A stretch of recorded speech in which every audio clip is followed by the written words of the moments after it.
Today's the day. We're here to talk about... Shaw! No. I can't make a video about you until you have a release date. And last I checked, you don't have one. We're talking about Hollow Knight. Where to start with this mammoth of an indie game? Let's go to when I first played Hollow Knight. The year was 2018, and Hollow Knight showed up in Nintendo's E3 2018 presentation. A really captivating art style. Gameplay kind of reminded me of Smash with its 2D platform fighting-esque combat, gothic bugs, and it's only $15 for the whole game plus all the DLC, insta-buy. When you boot up the game, you have a short tutorial to play through where you learn the game's movement. You do some platforming, fight a couple easy enemies, and then you enter the game's first area, Dirtmouth. The feeling of melancholic solace begins to form within you. The night itself kind of looks like how the game feels. It lacks very much color, it's void of emotion, but at the same time it's striking. The design of the knight is just so approachable and intriguing. Part of its soulless black eyes was actually the inspiration for my eyes. How much emotion can you portray without eyebrows? You'd be surprised. When I played Hollow Knight for the first time, I actually didn't beat it. I played through probably 20 hours or so before I hit a stopping point. Yeah, this game is pretty hard, and it kicked my butt. The amount of times I lost Geo because I was trying to get back to my shade and died on the journey, too many to count. But that didn't deter me from continuing to pillage through this beautifully quiet world. It was a boss that stopped my 2018 run, and can you guess which one it was? No, not the Mantis Lords. No, it wasn't Hornet, it was the stupid Soul Master. The one where you kill it, decide to celebrate, and it comes back to life. Oh, this frustrated me to no end. I never beat it, and I had to put the game down for 2 years after leaving for a church mission. But when I came back, I was drawn back to Hallow Nest. Even though I didn't beat the game, I loved what I played of it. And sure, a 2-year break from video games might mean I'd suck at gaming again, but I wanted back in.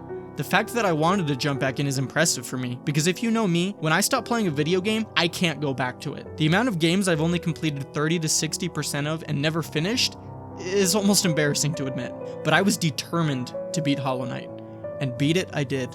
So what was it that caused me to come back, to revisit a game that I hadn't played in 2 years and beat it nonetheless? Well, we can start with a huge pull for me, the atmosphere. As mentioned previously, Hollow Knight is a game where you are alone. Your character doesn't speak, and there are very few NPCs in the game who actually converse with you. You're entering a post-apocalyptic and decrepit bug kingdom that was turned to ruin by its king. Because of this, there are no bustling cities, no villages with playing bug children. It's all lonely, dark, and quiet. There are around 20 areas that all have their own distinct look and feel to them. In a game where everything feels kind of dark, it's kind of exciting to see brighter areas like Crystal Peaks or the Hive. But don't let these aesthetics fool you. The game still manages to keep its darker tones even when juxtaposed against these bright backgrounds. Crystal Peak even has you chatting with the jolly miner. Ah, how cute. What a nice miner. Who unfortunately turns mad and attacks you later on in the game. It's small interactions like these that add to the atmosphere of Hollow Knight. When you only have a few NPCs in the game to interact with, you better make those interactions count. And Team Cherry makes sure no interaction is wasted or feels like filler. One of the coolest moments in the game is when you finally arrive to the City of Tears. There are tall buildings with elevators, but it's barren, cold, and empty. This area also happens to have my favorite track from the whole game, which I feel like represents the game as a whole. I also have this specific section set as my desktop background. It's also interesting to see that even though most of the bugs have been corrupted, there is still somewhat of a class system where the rich bugs live amongst themselves, hiding away from the real problems in the world. It kind of feels like real life. Scary. But I can't talk about the atmosphere without sharing this story. Throughout the game, you are able to fast travel between locations through stag stations, where this older stag beetle is your vehicle and guide through Hallow Nest. You start to wonder why he's the last of his kind and what it might have looked like with all these stag beetles transporting bugs in a bustling kingdom. If you find every stag station, the last stag will remember where the stag nest was. Inside, many stag corpses are found, along with a broken egg. But the last stag senses that more of his kind might be alive, which causes him to rejoice. His name is then changed to Old Stag. This is something I thought about so long after playing the game. It's depressing, but still a little bit hopeful. You feel genuine excitement for the old stag who's been with you on your journey since the beginning. This little bit of hope is perhaps the only thing you can try and repay him with. There are so many cool little nuggets that add to the game without forcing the player to go through them. It makes it that much more special when you look for these tucked away stories and are able to uncover some of this game's greatest hidden gems. Atmosphere is great, and perhaps it's the structure being held up by a very important pillar: the design. Okay, think of your favorite game of all time. I'm sure you all have different games in your heads, right? I am positive that all the games you are thinking of share a common denominator: consistency. Hollow Knight looks like Hollow Knight regardless of where you are at in the world. or what acid you could take away from the game. In order to make a nice looking game, I don't think you need a beautiful style or even realistic graphics. Okay, definitely not realistic graphics. You need consistency. This doesn't just go for what you experience in the gameplay, but what surrounds it as well. The interface of Hollow Knight feels like it belongs with the backgrounds, which feels like it belongs with the characters. This is exactly what I'm talking about. Let's take a look at the text of the game, for example. Does something about this feel wrong? That's because it is. You can't just plug any font in here and expect it to work.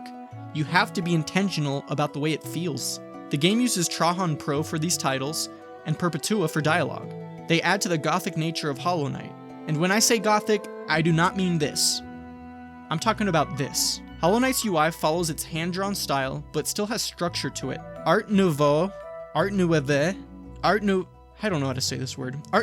motifs are intermingled with bug-inspired graphics to create this style. If you look up Art Nouveau metalwork, you'll definitely see the inspiration. The next thing I want to talk about would have totally been a deal breaker if not done correctly: the gameplay. I've found so many games that claim to be similar to Hollow Knight, and the gameplay is just never quite as good. I didn't know how much this mattered to me until I actually tried to venture out of Hallownest into other gaming worlds that didn't quite make the cut. Everything in this game is just so tight and precise, and whenever you die, you don't really feel too bad, because you know it's a straight up skill issue. The game didn't bug out. LOL, bug out. You just didn't input correctly, or read the boss patterns well enough. The gameplay is at its best when it feels like a dance between you and the enemy. And what better example can I use to showcase this than the Mantis Lords fight? It isn't even close to being the hardest fight in the game, but it is definitely one of the most satisfying. You finally get the dance down when fighting one of the Mantis Lords, and then suddenly you're fighting two at once. This fight just makes me smile every time I play it. The game is really simple in its combat too. You can attack in the 4 directions you can face: up, down, left, and right. Enemies take just a few hits, and upgrades to your nail make them die in 1 less hit. The nuance really comes with charms, which is another fun collectible this game has to offer. These charms can change the gameplay up quite a bit. They can extend your nail's reach, provide you with more hearts, make you smell bad. Yeah, that's weird. But it really makes exploring that much more gratifying when you can add another notch to your belt. How do you equip these charms? Notches. Yes, pun definitely intended. Those are also things hidden in the world for you to find that can make your build even stronger. Now, I'm not one of those people that beat the White Palace or can speedrun the game. I'm not that great at video games. I beat the game. That's enough for me. But I still feel like even if I wasn't able to fully explore every last bit of content, the gameplay was still strong enough and enjoyable enough for me to want to explore as much of this world as I could. It's hard not to reminisce on all the things that make Hollow Knight so great and not just be completely ecstatic for the future sequel, Hollow Knight Silksong. To give you some context, we've been waiting for this game to come out since 2019. When I beat Hollow Knight, I was single. Now I have a wife and kid, and I still don't know when this game is supposed to come out. I feel like we as a fandom have the right to express grievances and sadness about how long it's taken the game to come out and how little information we have about the game, but that is no excuse to go after the developers and personally attack them online. I hope Team Cherry isn't stuck, but instead is adding a lot of value to Silksong, and that we can expect something just as good or even better than Hollow Knight. Who knows, maybe this year is finally the year of Silksong. Thanks again everyone for watching this video. Please hit that like button, subscribe, share this video with your friends, and also share some of your favorite stories from playing through Hollow Knight in the comments below. And as always, thank you for all your support!